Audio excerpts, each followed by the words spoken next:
You know my views on it. I think you probably know my next guest's views on it. But first, I'm going to ask him what on earth is going on inside the Israeli government. He is Miko Peled, Israeli author and activist. Miko, I'm having to struggle to keep up with the news. The ministers are resigning one after the other. What does it all mean? I don't think it's anything. First of all, great to be with you again, George. Thanks for having me. Thanks. I don't think this is any more than the usual musical chairs that we see in Israeli governments from time to time.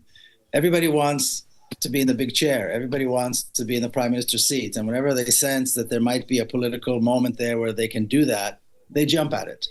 So now Gantz thinks that he might have an opportunity, to jump in and become the prime minister. It's all about that. It's really not about ideology. It's certainly not about the Palestinians.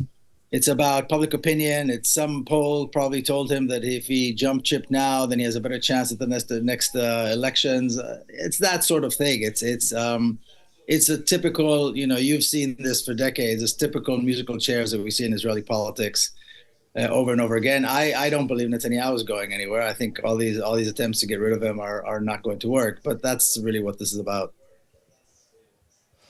I wonder why, though, the deep state in Israel has one just like we all do, doesn't calculate that at least changing the lipstick on the pig would be a wise thing to do, given the catastrophic collapse in Israel's standing and leverage, therefore, in the world. I know you may say, well, the world is still giving them everything that they want, but the world governments that are paying a higher and higher price for it with their own public opinion. And one must assume that the day may come when they're no longer prepared to meet that price. So why don't they get rid of Netanyahu? Well, first of all, it's not that easy. He's the one who he holds all the cards. And I think at the end of the day, as you know, it's all about negotiating and putting together a coalition. And as you know, even when he lost the elections, he was still able to become prime minister because he knows how to build a coalition. And people listen to him. And I think so far, as long as he's been around, he's been the only grown-up in the room. All the other politicians look like children around him. So granted, there's pressure from here and pressure from there. But at the end of the day, getting rid of him is not so easy. He's got obviously the support that he needs to remain politically. His constituents feel that he's doing exactly what they want him to do. I mean, there's some dissent, but basically his main constituents like what he's doing. And getting rid of him is not so simple. He's very, very much entrenched in, first of all, in the prime minister's office, but in Israeli politics for as long as I can foresee anyway. The proximate reason for the revolts going on the street in Israel are about the attitude to freeing the hostages, aren't they? So they've made a celebration, a kind of Super Bowl event of rescuing 4 hostages yesterday. We'll come to the price of that in a minute. But they killed 3 others. And in fact, they've killed at least a dozen, maybe 20 of their own hostages. This must be creating fissures because these people have all got families. These families have all got friends, and they've got political forces and media forces that are prepared to highlight the plight that they have. Talk us through the impact, if you will, of yesterday's events from the Israeli perspective. When you listen to the Israeli news channels and the talking heads on all the news programs, just the brutality of the discourse, the violence of the discourse is really, it reaches levels that are decibels that are unbelievable, even by Israeli standards these days. Now, we all know this hostage could have been released, 6 months ago. Hostages are not the issue. It's about public opinion, and the hostages are just little pieces, political chess peons, if you will. That's really all they are. And so at the end of the day, if, the family members care, And the small group of, or the 40% or so that hate Netanyahu and that have been in the streets in previous years trying to get rid of him are still there and still hate him and still want to get rid of him. They still don't like the fact that he's in a coalition with Smotrich and Ben Gvir, these rabid settlers, these gangsters. But by and large, he's got a majority, and he's succeeding. And the discourse is more leans more towards we need to hit Hamas. Why did we not hit them more? What the hell are we doing negotiating with these people? We should have killed them. We should have killed more of them. You know what I mean? That's the discourse that you hear channel after channel after channel. From time to time, you hear somebody, sheepishly say, yes, but the hostages, yes, but negotiations. But by and large, we're seeing very broad public support and support in the media for this maniacal, sadistic genocide that's going on in Gaza, even if it means killing the Israeli hostages. And we know that the hostages have not been they've not been a priority for Israeli politicians at all from the very beginning, or else they would have been freed by now. This brutalization that you describe of the discourse, and I agree with you, I've been following it for many decades, has led Haaretz, which is no peacenik organ, to, in its editorial today, to say that this brutalization taking place within Israeli society is existential in its potential, that Israel could be destroying itself in this kind of spiral downwards and in this brutalization.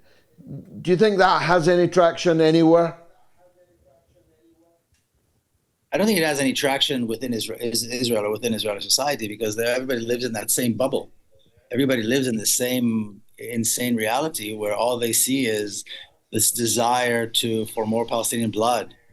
That's the emotion. That's how people are talking. They want more Palestinian blood. They want more destruction. They want no negotiations and so on. But this is the monster that is consuming itself, and at the end of the day is going to destroy itself. I don't think there's any question that Israel is in the process of destroying itself. And we're seeing it move now in leaps and bounds, precisely with what you described. Well, they got plenty of blood yesterday, a record amount, I think, in a single attack on a refugee camp, one I know well as it happens. They killed 274 people and rising, but they maimed 700 others. I mean, that's a major piece of slaughter, isn't it? Oh, absolutely. But I mean, there's no reason. I don't think there was any reason to. There wasn't any reason to expect that this wasn't going to happen. The slaughter will continue. The slaughter of Palestinian, this butchery, this madness, this sadistic madness is going to continue as long as Israel is allowed to go on. Unless there are severe sanctions imposed, until there's a total arms embargo imposed, this is not going to stop. And as you know, Netanyahu is scheduled to come and speak in front of Congress next month. Yeah, that's going to be quite an event. That's going to be quite an event, because feelings are running high, not in the Congress, of course, they're all bought and paid for, but amongst the general public, Democrats in particular. 80% of the Democratic Party's voting base has for months supported a ceasefire. But the American government and the so-called American opposition, Zion Dawn versus Butcher Biden, they're in a kind of Dutch auction to demonstrate who can be the most horrific on this subject. There's bound to be big public events outside in Washington on the streets against Netanyahu's visit. And I was wondering if he might just stay there. But you've set my mind at rest that he's not going anywhere soon. I thought it might be a good way to evade justice if he stayed in the United States. But obviously I'm barking up the wrong tree on that. But the price, this is going back to a point I just made, the price for Western leaders for supporting with blank checks and all that comes with them to the state of Israel is steeply rising, you know. I mean, Keir Starmer, the Labour leader, is in serious trouble in scores, if not hundreds of places, because of the uprising, pro-Palestinian uprising that's taking place amongst the electorate. Yes, and you know what is even more surprising is that these narrow-minded, small-minded, myopic politicians don't see. They're not even viewing this in light of their own legacy. I mean, who wants to be remembered as the prime minister that called Nelson Mandela a terrorist again? Who wants to be the prime minister that was appeasing Hitler? Who wants to be remembered like that? That's exactly what these people are doing. That's what today's politicians and elected and non-elected leaders around the world are doing by supporting Israel. This is exactly what they are.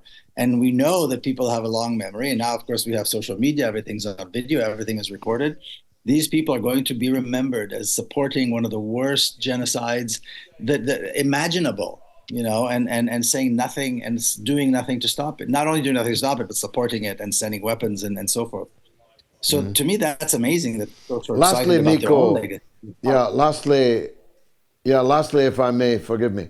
Lastly, if I may, it seems obvious to me that peer, which we never believed, you and me, to be a humanitarian peer in the first place. We thought it was for shipping the Palestinians out. But it turns out actually to have been a military facilitator of this massacre, which will never be forgotten. Almost 1,000 people killed and wounded in one attack. And it seems they came in on aid trucks into that Joe Biden pier. Yes, the collaboration with this is collaborating with the Nazis. I don't know how else to say it. And then inviting Hitler to speak at Congress while the Holocaust is going on. I don't know that there's any other way to emphasize just how horrific this is.